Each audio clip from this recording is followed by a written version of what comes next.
मसाद दे हाल अजकल किथा मई मसाद ते थे ही वधया कोरोना दे दा पई भला स्कूल कनो वेंदा पिया कॉलेज अजकल स्कूल कोरोना आया पे अच्छा हालात हैं इनका नाम अब मैं को तू जरा ना आज हफ्ते दे ना सुनवा अंदन ये मसाद ते बाल कच्चा ले कोई आवे सन कच्ची मैडे को सुन दे कच्ची वाले को अंदन मैं को आज तू सुनवा अपनी जबान में वाह मैं को पे हफ्ते दे ना सुनवा आज सच्चा दे संडे वाह मंडे ट्यूसडे दे वंडे जुमरात फ्राइडे वाह भाई वाह वाह भाई वाह तू जरा झंडिया छंडिया लई पिया मैं घर च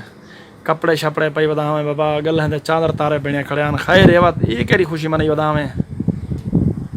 ये मसाद कैसे आदम जाया ही नहीं मार हाँ अच्छा लोग की पे खड़ा माई पा खड़ा कैद दम ते जावण दी खुशी है चाहे हाँ अच्छा कैद दम किथा जाया हा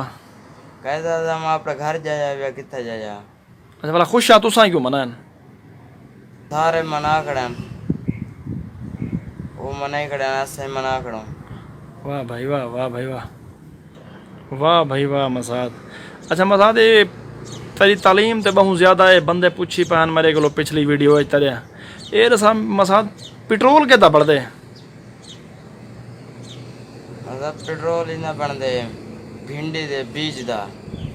अच्छा भिंडी का बीज जे वाह भाई वाह अच्छा गुड़ के बनता उसी पीछे गुड़ बनते सीव पानी नाल वाह भाई वाह सेव पानी वाला गुड़ बने दो मसाद हैं